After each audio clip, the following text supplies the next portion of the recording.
You are listening to the Tuesday Review live at 98.9 Northwest FM. I am Nathan. Something's made me happy this week. We are finally in autumn. Where Australia, I guess for context, is one of the only countries that maintains that a season begins on the first of the month. Right? It's not the way it works in nature, everybody.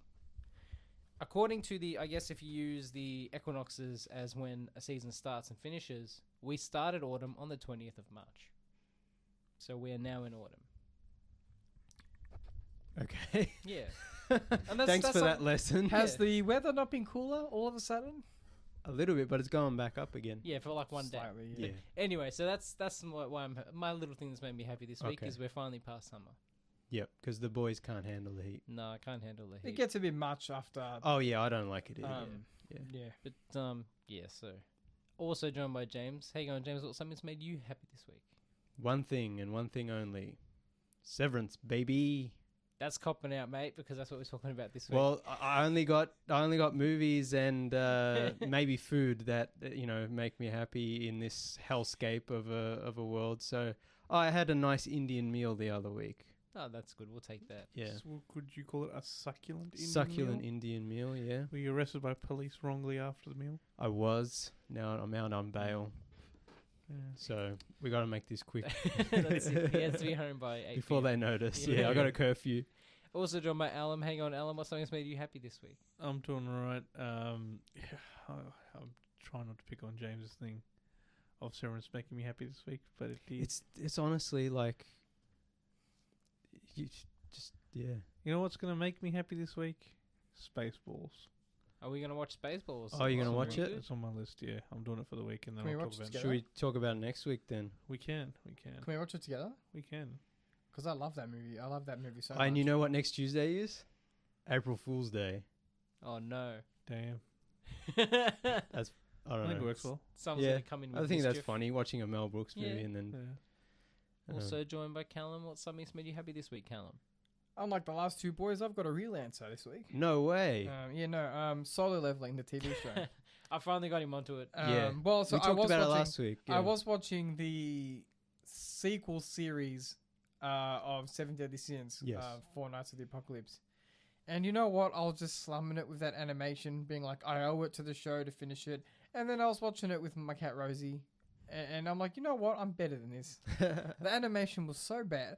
I know they try very hard, right? And obviously money's tight with some of these studios, but it was awful. It was just awful. So I stopped watching it. I started watching Solo Leveling. I'll try not to take up too much time because it's just what made me happy. But let me tell you, boys, if you haven't seen it, not only is it one of the best animes I've ever seen, it's one of the best TV shows airing. Period. The animation. That's a pretty big claim considering we're talking about the best show on TV tonight. One of. I didn't say the. Yeah, but no, like considering what we're talking about tonight, that's a big claim to... The animation is some of the best anime art I've ever seen, period. Stop hyping it up because me and Alan still haven't started watching it. I thought Nathan we're going to start watching it and being like, this So I isn't thought that Nathan good. was hyping it up. Yeah. He wasn't. Some of the stuff blows my mind. Look, I wouldn't necessarily compare it to some of the classics from the 80s, 90s, or like Miyazaki movies, but as far as kind of like TV shows go, it's pretty network damn anime good. TV in the modern age, It's also a really compelling sci-fi story that I'm really enjoying. Yeah. And like Nathan was telling me, some of the anime connoisseurs think it's mid. The weebs. But I'm like, as somebody who's not an expert in anime, it blows my mind, and I haven't seen a TV show with art as high quality as it. So make of that what you will. Yeah, I'll have to start it soon. It's good. Yeah. So tonight's a big one. We're talking Severance. Do we want to discuss? Let's do non-spoilers first and just talk about the show in general and the cultural impact and just our feelings towards it, because we talked about the first season way back in May of 2022 on episode 111.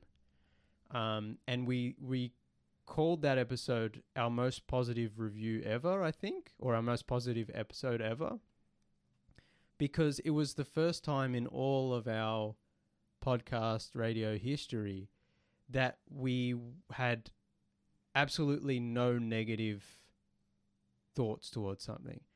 Even our favorite shows and movies that we talk about on the show, every time we see something really great, we have a couple of things like, oh, I wish they did this, I wish they did it. That was the first time where the first season of Severance was literally perfect. Yeah. And we were so excited about it, and loved it so much, and just spent like the whole time gushing about how amazing it was, and how, you know, all the theories we had, and how it felt in a world where we've got all these premium cable and streaming shows, it still felt special. It was like the one show that not only was it the best, but it's like it felt like watching it was like there was an energy around it, like, you know. Yeah. And we described, you know, watching Lost when it was first coming out, and it was like everyone gathering around the water cooler and talking about it. Yeah, Twin Peaks. It was 10 this vibes. Sort of, yeah, but it was like this cultural event. But, you know, obviously lost its way, and that was in a time sort of before, you know, social media and before the streaming sort of. So it's different now, where not everyone's watching Severance, not everyone is going around the water cooler and talking about it, but it does have this dedicated fan base, and just watching it, especially the season 2 finale, I'm like, this is a moment in television history, you know, like.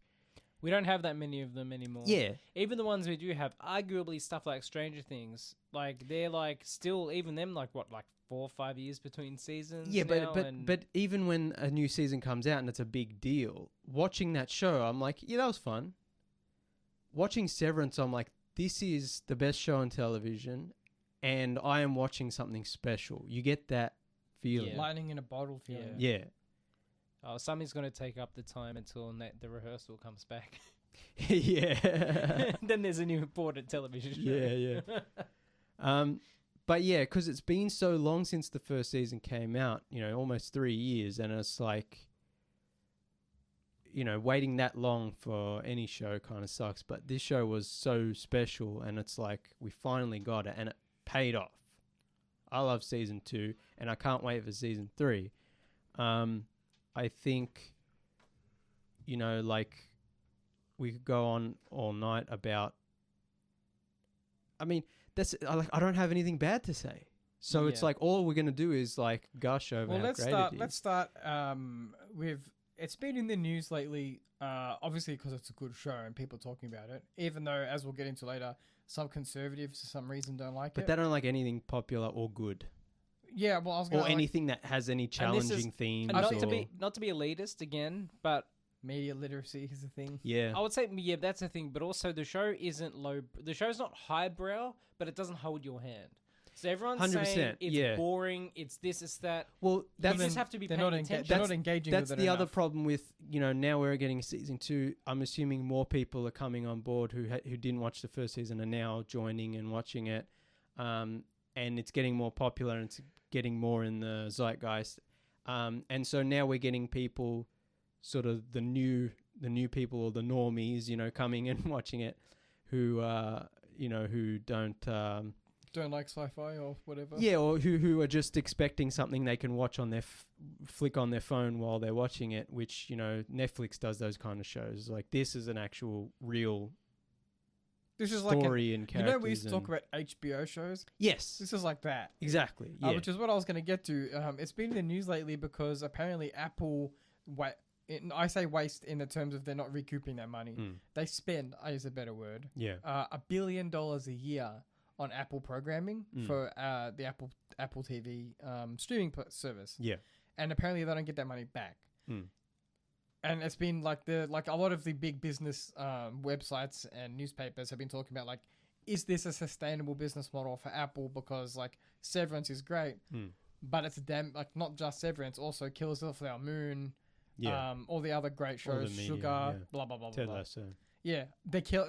If you believe some people, they're killing the company because they're just not recouping that investment. Hold on, there's an asterisk to this too. Yeah, I was going to say. Because in the last year, Apple has made more money than ever before. Yeah. Well, that's what I was going to say. That's what I was going to say. The articles go on to say that it's like an included service for people who buy like Apple TVs or whatever. Often they'll bundle in 3 to 6 months of the streaming service. So it's one of these things where, yes, it costs them a lot of money and they don't see a direct return for funding TV shows like Severance.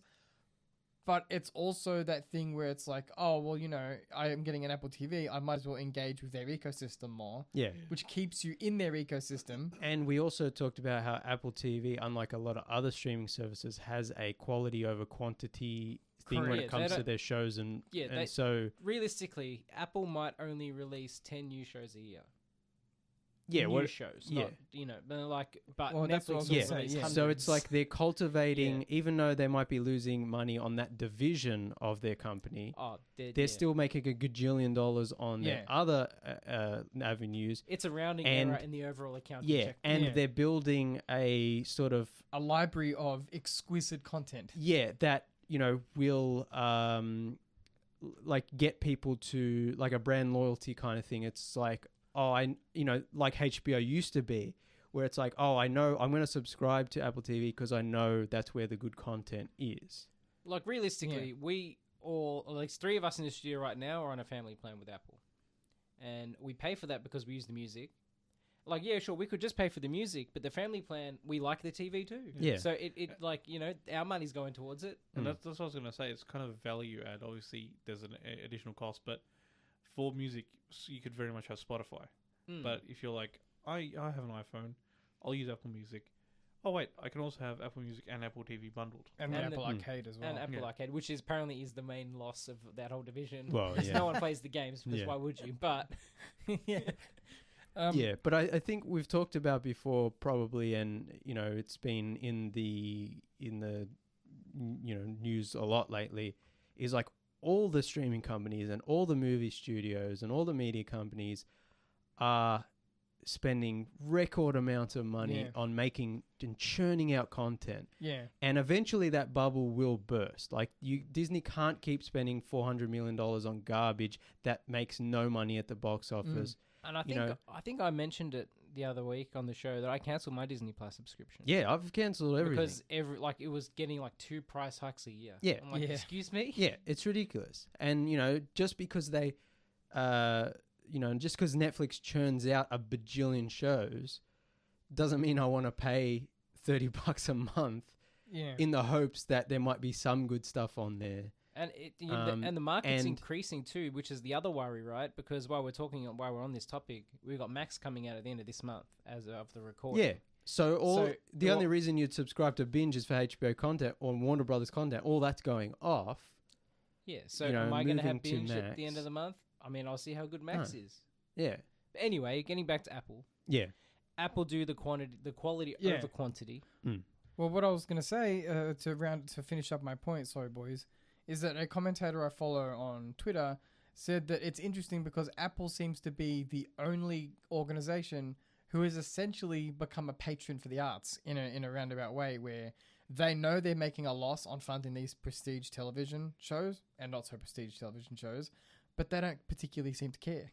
They're just funding them and releasing them. Even though they're losing $1 billion. Some of them have been cancelled recently, but most of the time...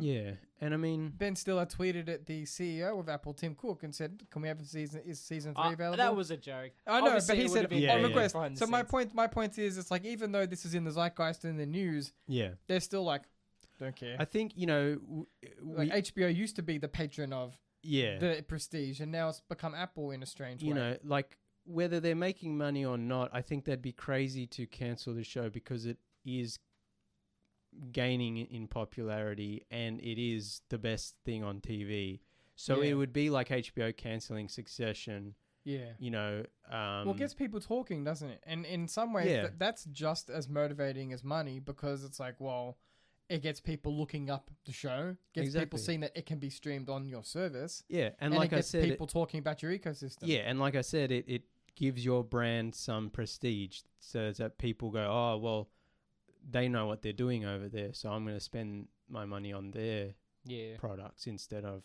And also, creators might decide to try and shop their project to Apple instead. Yeah. So it's like it's also this prestige thing for creators too. It's like if you're a director, like a Scorsese, you might be like, I've got a movie.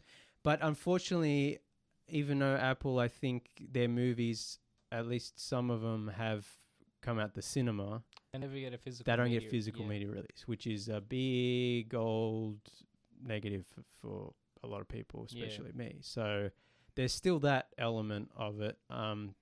But yeah, it's just... That's the other part of Apple where they don't want to work with people outside their ecosystem. They've always been like that, right? It's the iPhone, the iPod, the Mac, all hardware, like repairs are struggling. I've never been into that. I've never liked any Apple products. But James, out of curiosity, how do you watch your Apple TV programs? Apple has an absolute disdain for anyone that's not using an Apple product to watch Apple TV. I do have an Apple TV. So my Samsung box. TV. Oh, you do?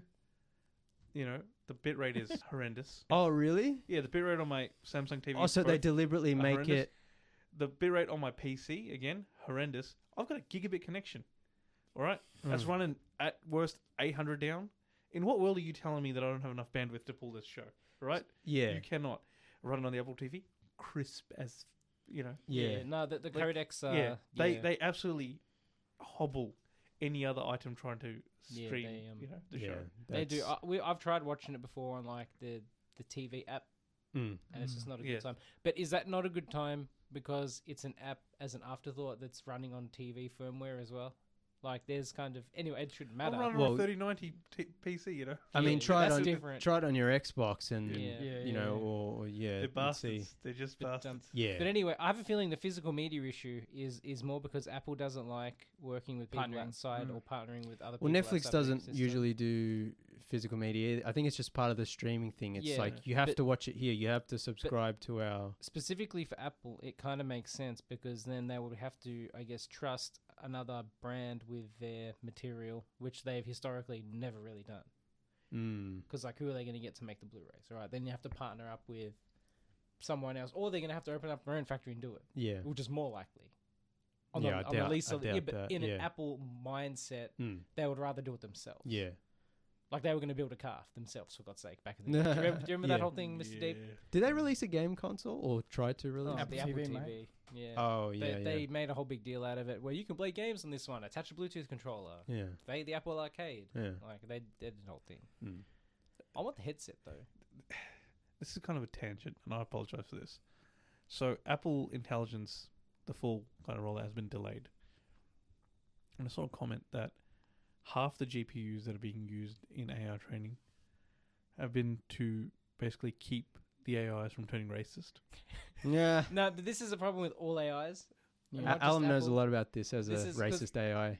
This is the problem with all AIs because you didn't buy enough GPU. Yeah. Meta recently got in trouble for this too. They just scrape all the data they can from every which source. Yeah. And like, was it Grok or whatever is famously trained on Twitter, and we talked about it. It's like they're just like neo-Nazi and racist rhetoric. And so, unfortunately, the internet's a terrible place, right? Yeah. And when you're scraping all the data from everywhere on the internet, it's going to come across, some dodgy material. Yeah. Anyway, we're almost halfway through the show. We haven't even talked about Severance. Well, Severance, like you said, what can we say? Easily the best show on television. If you haven't seen it, you must watch it by any means necessary. Watch Severance. It is the best show on TV. It is one of the best shows ever. It is one of the best shows, easily one of the best shows of the last few years or the streaming era. It is an incredible sci-fi show, a incredible drama. Also has a great sense of humor. They seem to know exactly. They have a plan, and they seem to know exactly what they're doing. Unlike most shows, even the big, sort of premium ones, that seem to they spend a lot of money and time on whatever, but they seem to lose their way because no one's really spearheading it. Yeah, or they had an idea and then it kind of fizzled. They lost their way. This is a show where I'm like, oh, they have a plan for everything. Everything you see is going to pay off. And not only that, but unlike a lot of shows, each episode has amazing like reveals and character growth and story development, and the show moves. Every episode, you're like, wow, we're learning something new. We're getting more. Another, a Netflix show like this would stretch out for 3 seasons before we even got half of these payoffs. It'd be 2 seasons before it gets cancelled, mate. Be right. Yeah, we wouldn't even get that far. We wouldn't even get that far. But like the season 2 finale of Severance would come in season 3 or 4 of another show, and they just stretch it out, and it would be garbage, and you'd get a whole bunch of filler and boring crap. This is a show. Every episode is phenomenal, and every episode is moving forward and building more and more. And it's just so exciting to watch something where you're like, oh, they know what they're doing. We're in good hands. Because how many times have we seen a show going like, oh, I think this show will be really good, and it just fizzles out. Yeah. I really like this season. One of the risks of a show like this is that you'll either spend too much time outside of the... So we can presume that people listening to this more or less know what happens in the first season. Well, we won't go into full spoilers yet. Yeah. Until after the break. So Severance takes place in an office building where the people who work in that building have a chip in their brain, which means that they have a separate personality dedicated to the work environment. Yeah. When they leave work, they become their outie. I wouldn't necessarily call it a separate personality. They just don't retain memories from the outside world. They're a blank slate. Yeah, but that over time develops into a separate person. That's a more deeper question the show... Well, the show delves into that, and we've had this discussion before, and, like, they're still the same person technically, but they don't... You don't remember what happens at work when you're in the Severance office, and you don't remember what happens outside when you're in the Severance office. I would call it a separate consciousness. I wouldn't call it a separate personality. Because they're still... Yeah, personalities are still pretty the same. I think we're splitting hairs. I just think it takes away all of the baggage from the outside world. It doesn't factor into the... Yeah, you don't remember specifics. Okay, all right. I'll use whatever terminology you guys think is more appropriate. A separate consciousness. But what I find interesting about the show is that other shows, hypothetical other shows, like Netflix shows, would either spend too much time in the office or too much time outside.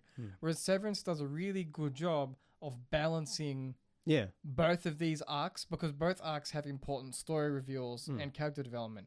And it doesn't leave you feeling like I need to see more inside or more outside. It manages to not only show both adequately, but also weave them together. It also in a way that feels satisfying. It keeps the mystery of the show of like, well, what does this mean? Who's the villain? What does this? What is this technology? You're still questioning, and there's lots of theories and stuff. But every week you're learning more and more, and you're seeing not only the inside, you're seeing the outside, and you, the audience, knows both sides. But the innie version at the office and the outie version outside, they don't know what each other's doing. And so, you get this fuller picture and more momentum and growth than you would in a lot of shows where they're deliberately trying to keep everything obscured and a mystery, and they end up either not revealing anything, or the more they answer things, the more questions arise, like Lost did. So this is definitely a show where it's like we're getting a lot of answers. There's still a great mystery to it. Yeah. But it's still developing, and you get to see that and enjoy that. One of the things that season 2 does really well, and something season 1 did well as well, is it also humanizes the villains in a sense that, like, the characters who were set up as antagonists initially, they have their own backstories too, and their own moments in the show where it allows you to see that these characters are also human beings with their own problems and their own antagonists. So it's like this thing where it's almost like a Philip K. Dick story. Yeah. Where it's like you have the world, but then the characters are also really interesting. The shades of grey. Yeah. And like the villain payoffs in this season are fantastic. Yeah. So much great layering of like mysteries and characters for the antagonists as well as the heroes. I mean, we talked about with the first season how amazing the performances are and the actors, and they're so good. And, obviously that carries it over to the second season. Such amazing performances. It really helps it to one of the reasons it is so great is because of that. But not only that, it's like most of the actors are playing two characters, their innie version and their outie version. Yeah. So you get just great performances all around, but then you get like dual performances from actors. It's just so impressive. And of course, it's the cinematography is amazing. The, set design, costume design, all that stuff, great. There's a shot in the middle of the season, I think, goes through the floor and there's like computer wires and everyone was freaking out, and then they released on social media and they're like, oh, we did that all practically. And it's like they take a lot of director's first time as well. I'm pretty sure the Ben Stiller tweeted out that it was like her first work on a major production. Okay. Yeah, how's that? I know. I heard somewhere that the opening scene where Mark is running through all the hallways and the camera's going took ages. Yeah, 2 months to film or something. So inspired by Tom Cruise too. The running. Yeah. No, legit. I'm pretty sure. Adam Scott was like, I'm going to run like Tom Cruise. But yeah, like I think, when the manly urge, everyone has, or every guy has that manly urge just to run like Tom Cruise. Yeah, but who else is like known for running? I mean, other than Chan, like maybe? Professional runner. Jackie Chan runs in a few things. Yeah, but I don't know running is more attainable than what Jackie Chan does. Has he ever run in his life? No, when he wasn't, the donut Yeah, man. but even then, was he really he doing... used to have that really funny run, though. I'm not saying... But I'm talking about someone you want to emulate. Oh, some people might want to emulate him. I wouldn't. Yeah, but so, like, you can tell the care that is taken. We talk a lot about on the show when they spend all this time and money on these big budget shows and movies, and we're like, where did that money go? Where was all that time spent? In Severance, you can see it. It's all on the screen. Yep. It's so freaking good. And yeah, it's just the best. All right, we'll go to a quick break. Yeah, we'll get into spoilers so we can actually talk about some specifics. But if you're listening to this and you haven't seen Severance, watch it immediately. Turn this off and go watch it. Yeah, we'll be right back after these quick messages. This is the Tuesday review, talking everything Severance. Mm-hmm. Spoiler alert. Yeah, so make sure you've seen season 1 and season 2 of Severance before listening to this next section. Spoiler warning for Severance. Go and watch it if you haven't.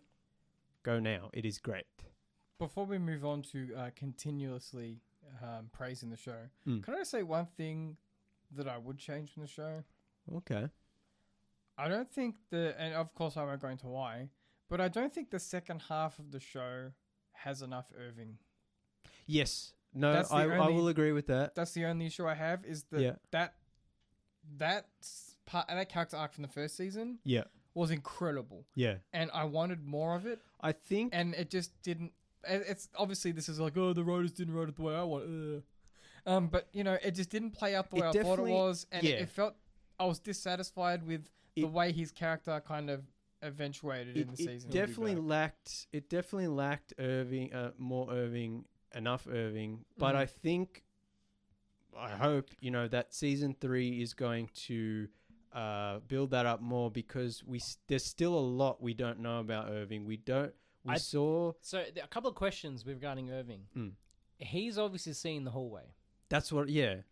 Why? That's exactly it. So in the first season, when he there's the overtime contingency, and he becomes his innie in his Audi's house, and he finds out that his Audi's been investigating Lumen and tracking down the other seven employees. There's military gear and paraphernalia at his house, and he's also drawing the hallway where we find out that Gemma is later.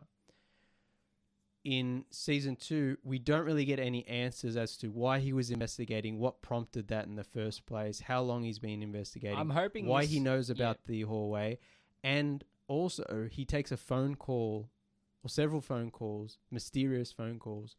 So is he part of the anti-Severance resistance group? I think so. Is he communicating with his innie or his handler? Yeah. Does his innie and his Audi No, because he's Innie Irving didn't really know what the dreams were about. Yeah. But also, how does he know about the hallway? I think his past with Lumen goes back further than he thinks it does, and that's why. I think my own personal theory is that Irving was one of the subjects from that hallway. I think he wasn't I feel like Irving wasn't the first. Yeah. Gemma wasn't the first. Yeah. So I think what's one of the most,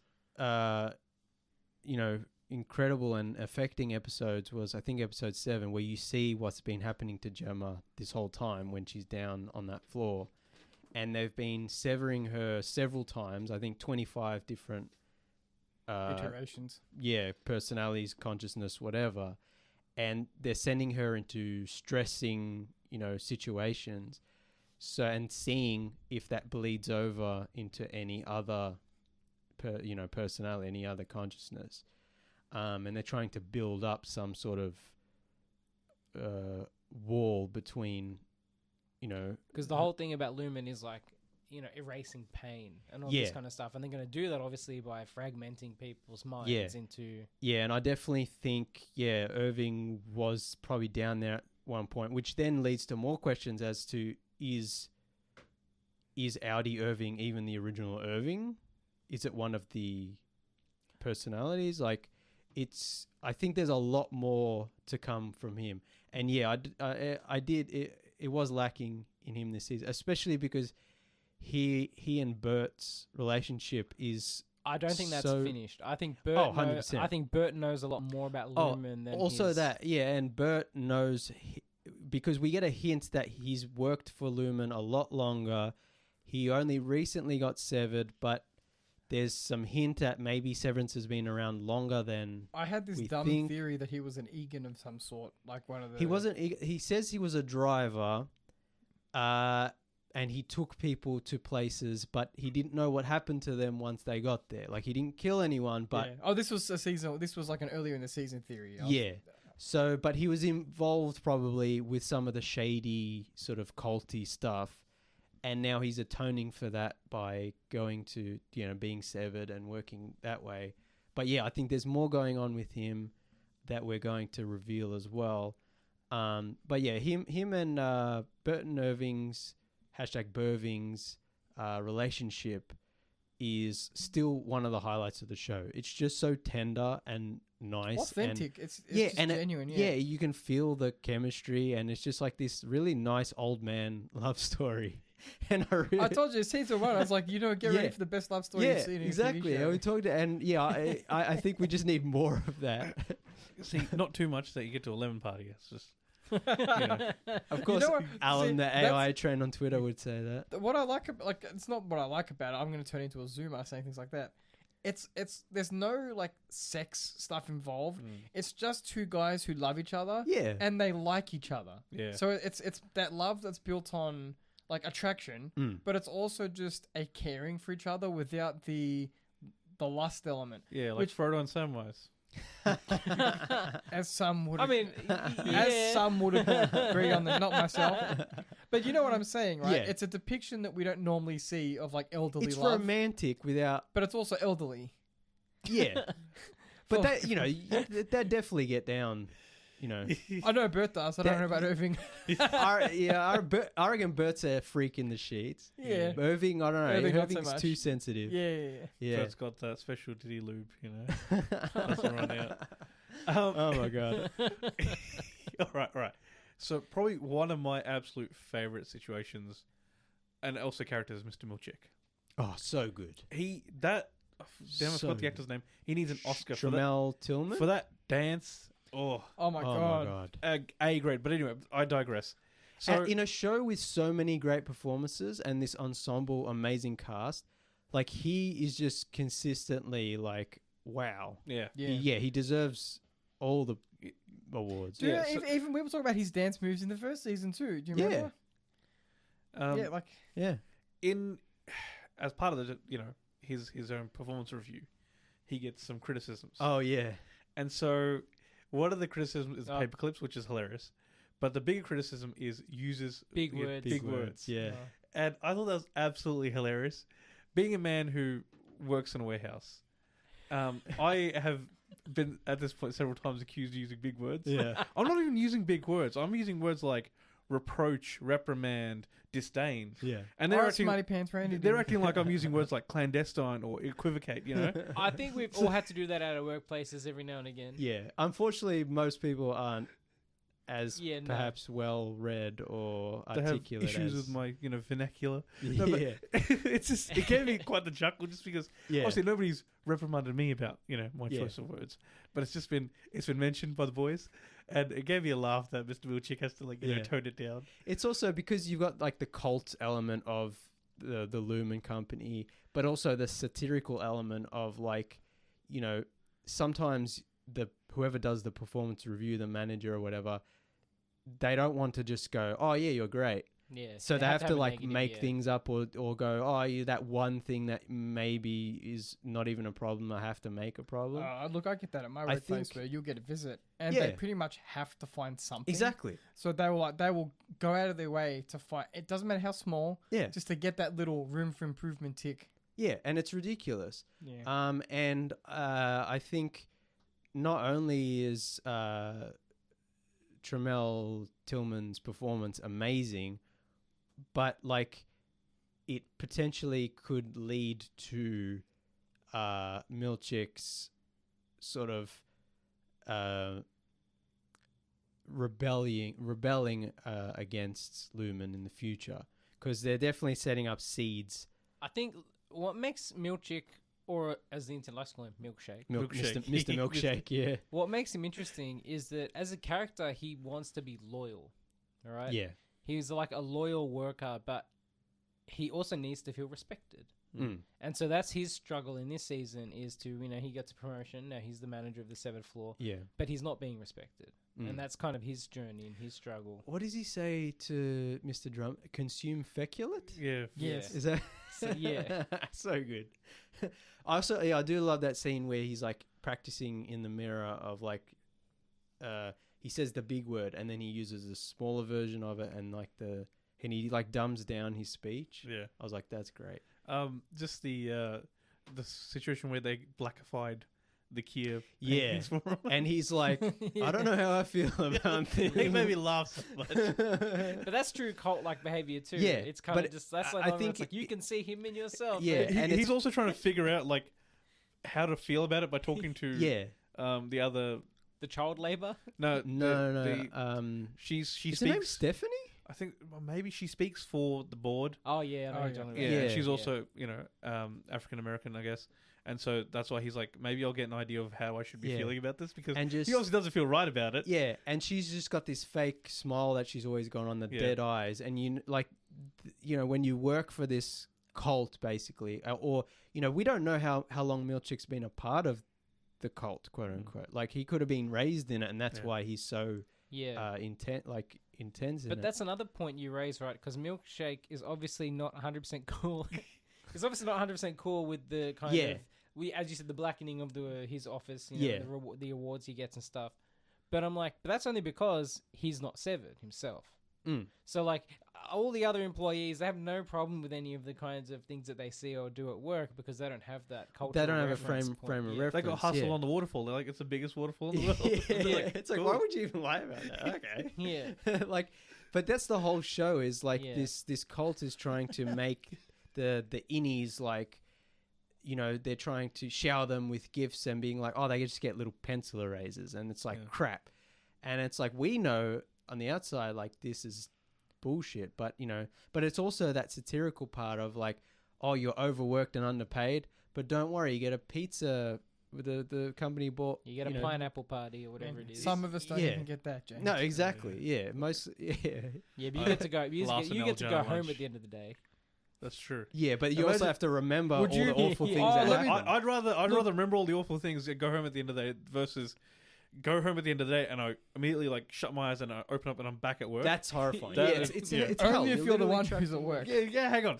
You don't get to pick which one you wake up as. That's the thing. Yes, you do. This adds to... You really don't. This adds to an interesting conversation because in season 2 we see that Innie Mark and Outie Mark have a conversation. They record which is a great sequence. And you can kind of tell that all Audi Mark wants to do is get his wife back. And he doesn't care about Innie Mark at the end of the day. He doesn't really think Innie Mark's a real person. No. The only reason he agrees to help Innie Mark is because he knows that might get his wife free. So I think it's interesting that Audi Mark, who's the protagonist, or, both Marks are the protagonist, but Audi Mark, who you've been rooting for the whole show and being like, he has to get his wife out. And all of a sudden, he's slightly turning into a villain. But he's also a villain when you look at it from Innie Mark's point of view. And so it's really interesting, like I was saying, where there's two performances, two different characters, and it's for all of the severed cast. Like Innie Dillon, Audi Dillon is kind of a screw up, and so Innie Dillon is like the ideal version of Audi Dillon. And then the whole thing with his wife and that's straight great. up cheating in my book. Well, that's why Audi Dillon got so mad. Yeah. But then he was kind of like, yeah, but you're like totally me anyway, so it's kind of cool. Really, don't you see my wife again, though? Yeah. And of course, the ultimate example is Helly, who on the outside is Helena Egan, the daughter of the CEO, and basically, one of the high ups of the cult and the company. And so it's like, this question of like the two different people and like, Innie Mark's just a horn dog, man. Just a horn dog. Yeah, but it's like, also the only love he's ever known. Yeah. But, damn it, I forgot. Irving's like, something's off about her. And then Mark's like, yeah. Still going to town. Irving's the only one who realised in the first few. And Mark's like, maybe it's just because Irving doesn't bat for that team. That's what I'm saying. Mark's is like, maybe. I don't know, man. Yeah. Maybe if it was any chick, Irving would be like, I don't like her. Dylan didn't realise either. So Mark's like, I know what you're saying, Irving, but just let me have this. And then it's like, it wasn't her. Yeah. It was Helena Egan. Yeah. And he's like, but I think you didn't have your shot, I guess. That's what's interesting. Yeah, Mark S is like, I like a little bit weird. It's fine. But Mark S is like, well, you didn't have your turn, technically speaking, so let's go again. It's interesting. It's interesting as well because, at the end of the day, they are the same person and their personalities are very similar. Like Helly and Helena, at the end of the day, they kind of both rebelling against. It's just one has prior knowledge and one doesn't. Exactly. One is informed and I has context. think we see Helena sort of become jealous of Innie Helly's life and love, and she kind of longs for that. You can kind of argue that the whole show is about nature versus nurture, right? Well, yeah, I mean, Helly has more innocence. Yeah. And that's probably what Helena doesn't like. Because that critical point is where Irv says, Helly was never cruel. What you said was cruel. Yeah. That is definitely like a Helena, like the pure distinction. Like they may be the same person, but yeah. But I think it's interesting because at the end of the last episode, Helly says, like, but I'm her. Like, Mark can save Gemma and Audi Mark can have a great life, but then Innie Mark won't exist and he won't have his life with Helly. But Helly will never have a normal life outside because outside she's Helena, the bad guy. I think personally Mark S made the wrong decision because of who Helly is. You can't guarantee Helly will be there forever. In all likelihood, that's the thing. Helly will have to quit because Helena has to move on to do different things. But that's the thing is like it was a last minute decision. He was gonna go out with Gemma, and then he was like, I think he's leading with his dick here. Because either way, it's like an important relationship. But one of them's important to his Audi, who he feels beholden to. But one's a sure thing, and if I knew that my lady, my girlfriend, my Innie kind of fling was like an Egan, and the whole rug could be pulled under you from any moment when Helena has to come back and do. But that's the whole point. Is like he's like I love Helly here now. I'm not going to give that up, and potentially the entire Sever floor die and never exist again. Because my Audi and her Audi have their own thing going. I was like, well, screw that. But he's choosing a most likely temporary love. But who knows? This is all based on... I feel like... For him, it's, I guess, the end. And also wouldn't like you'd want to fight for it even if it is temporary. That's the whole point. Like if it's truly love, he's like, this might not last, but I have to fight for it. Yeah, and I think that's what's so like I loved about the ending is when they're running down the hallway, and I'm like, I feel like season 3 is gonna be like a siege of the severed floor where all the severed employees take over the severed floor and are like demanding their rights. Yeah. And on the outside, you've got Gemma, who's obviously wants Mark back, but so now it's the opposite of the first 2 seasons where she's trying to get him out. But and obviously Helena's father will want to get Helena out, but not before Mark gets her pregnant. But no, exactly. but he admits to Helle that I don't love my daughter, but I see Keir in you, your innie version. And if Helle is pregnant with Mark's baby, then that adds another element of like, oh, I have to get my my next in line, the one who has Keir's spirit, from the innie version out. Also, we won't spoil that because that's awesome. I don't want to spoil the whole ritual aspect of this thing. But man, I love there's some weird Egyptology stuff going on in this season. Well, the whole goat stuff, like we were with like the hieroglyphs on the side of that container. You know what I'm talking about? The receptacle. Which receptacle? They put the goat in. There's like the little. That's what I was talking about. It's like in the first season we were like, what are the goats for? What are goats for? It ends up being like a wasn't ritual what I thought sacrifice. they were for. I thought they were making goat curry in the cafeteria, but But like they also like they set up that green area, and and then Gwendolyn Christie's character, who's like the shepherd of the goat area, and then she helps Mark out the end. So they're setting up that all the severed employees are gonna stick together and create this kind of severed rebellion, and then meanwhile on the outside, everyone's going to be like, "Hey, well, how come no one came out today?" So all the loved ones and whatever, and their outcomes, and they're going to realize, and they're going to realize that the innies are actually their own people, and that's really interesting because now you've got all the the outside characters. Irving's going to come, and the anti-Severance rebellion or whatever, they're going to play a huge part. So I think it's going to be really interesting next season. All because Mark couldn't keep it in his pants. So a question for you. The finale of this season rests on the premise that you cannot trust Mark's outie. But I was a little annoyed by that idea because outie Mark has already started reintegration. That's a process that has already begun. But so all innie Mark has to do is think of the hole that's already in his skull to prove this premise. Yes, right? But as innie Mark says when they're talking to each other, that's all great and good, but technically I'm only a very small part of your experience. So if we reintegrate, yes, you'll have my memories, but like I still won't exist, and that's what I was gonna ask is, do you like from a philosophical standpoint, if you take a small little consciousness and integrate into the big one, does to me that's still valid as reintegration? So like any Mark would still exist in the whole of Mark as he currently does anyway. Yeah.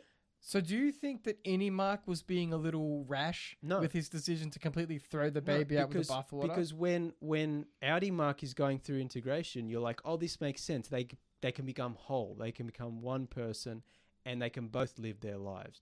But that doesn't really make sense when you think about this person's lived his entire life on the severed floor and fallen in love with another person and has different friends and experiences.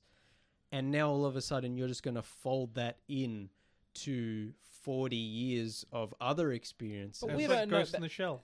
But playing devil's advocate here, we don't know how that would actually play out. I know how it's going to play out. How Mark's hoping it plays out. He gets to live with Gemma and Helle. I think I feel more similarly to Nathan, where I'm like, my understanding is that Mark would become the sum of these two parts.